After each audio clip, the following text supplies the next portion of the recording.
अखिलेश जी उनको बुआ जी भी कहते हैं, तो वो प्रेस कॉन्फ्रेंस करके बोलती हैं कि ईवीएम में काफ़ी बड़े पैमाने पे गड़बड़ी पाई गई है। हो सकता है बैंक के अकाउंट्स हैक हो जाते हैं, आपका फेसबुक हैक हो जाता है, आपका जीमेल हैक हो जाता है, बड़ी बड़ी हाईली सिक्योर्ड वेबसाइट्स हैक हो जाती हैं। Everything is possible. जो भी इंसान ने बनाया है एवरीथिंग इज हैकेबल। इवन आप और हम भी हैकेबल हैं। सम्मोहन कर लिया जाता है हमारा, तो मशीन हो गई। तो चलिए मान लेते हैं कि यूपी का जो चुनाव था पूरी तरह फिक्स था, और मोदी जी ने इतना इलेक्शन कमिश्नर को इतना दबाव में रखा कि उसने करीब हर सीट पे बीजेपी वाली बटन सेट कर दी। कोई भी आता था साइकिल कोड दिया बीजेपी को गया, बसपा कोड दिया बीजेपी को गया। ठीक है, अगर आप थोड़ा दिमाग लगा के सोचो कि क्या ये संभव है, एक चरण में 3-4 जिलों में चुनाव होते थे, 3-4 जिलों में मतलब एक चरण में 70-80 सीटों पे चुनाव होते थे, 70-80 सीट पे ऑन एन एवरेज अगर आप 50 से 100 सीट एक विधानसभा सीट पे मान लो, तो इतने बड़े पैमाने पे हैक करने के लिए आपको पता है कितने मैन पावर की जरूरत पड़ेगी। और क्या लग रहा है कि जितने मैन पावर आप लगाओगे हैक करने के लिए उस मशीन को, क्या उतने मोदी जी के सच्चे भक्त होंगे, वो लीक नहीं करेंगे इस बात को? पहली बात है। दूसरी बात है, जो केजरीवाल कह रहे हैं कि ये तो बहुत घपला हो गया जी, घपला हो गया जी, तो इनका प्रेस कॉन्फ्रेंस में सुन रहा था, ये बोले कि इन्होंने बीजेपी वालों ने तो यूपी का इलेक्शन ही फिक्स कर दिया है, ईवीएम ही पूरा खरीद लिया था।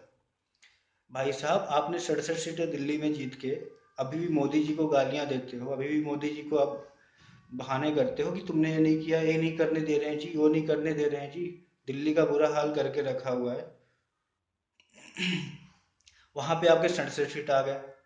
अब आपके बचकाना इस बात का जवाब आपके पास बच्चों वाले जवाब है, अजी मोदी जी बहुत ओवर कॉन्फिडेंस थे जी।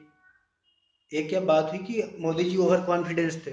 वो तो दिल्ली में भी जितने पावर के साथ कैंपेन कर रहे थे उतना पावर के साथ यूपी में भी कैंपेन कर रहे थे। इसमें कॉन्फिडेंस की क्या बात होगी? आप कुछ टेक्निकल टेक्निकल बात बताओ ना, कि जिस बात पे आप बोल सकते हो हैक हो गई। मैं कह दिया कि आपने हैक करके दिल्ली की सीटें जीत ली थी, मैं कह दिया आपने पंजाब में 27 सीटें लाई हैं, हैक कर रही हैं सारी। आप IITian हो, आप ज़्यादा कर सकते हो। ऐसे नहीं होता है। आपको बहुमत मिला, आप उस चीज़ को एक्सेप्ट करो, आप सरकार चलाओ। बीजेपी को बहुमत मिला है, बीजेपी को चलाने दो। आप नहीं कह सकते हो कि हैक हो गई है। आप अपनी चीज़ों को एनालिसिस करो। आप जिस दलित की बात करते हो, आप जिस मुसलमानों की बात करते हो, आपने उसके लिए क्या किया है? आपने यूपी में क्या किया? सपा ने क्या किया? अल्पसंख्यकों की बात करती है, उन्होंने क्या किया है अल्पसंख्यकों के लिए?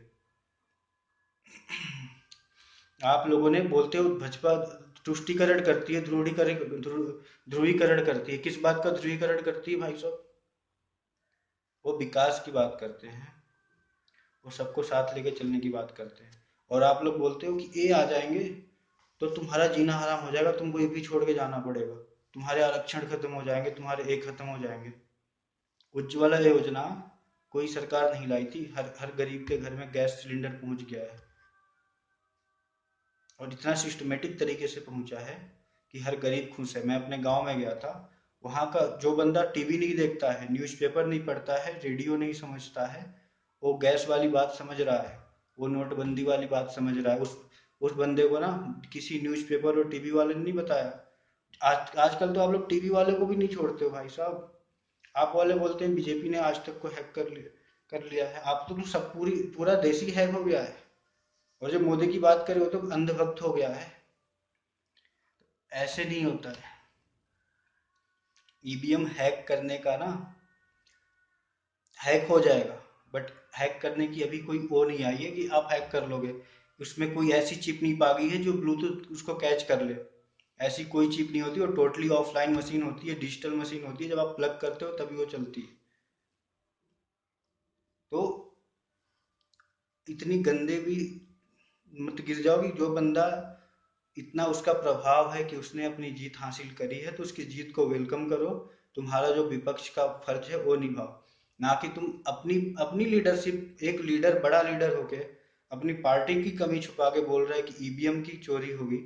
This is very ridiculous. आपको अपने गिरेबान में झांकने से बढ़िया आप दूसरे पे ही हर जगह कीचड़ उछाल रहे हो।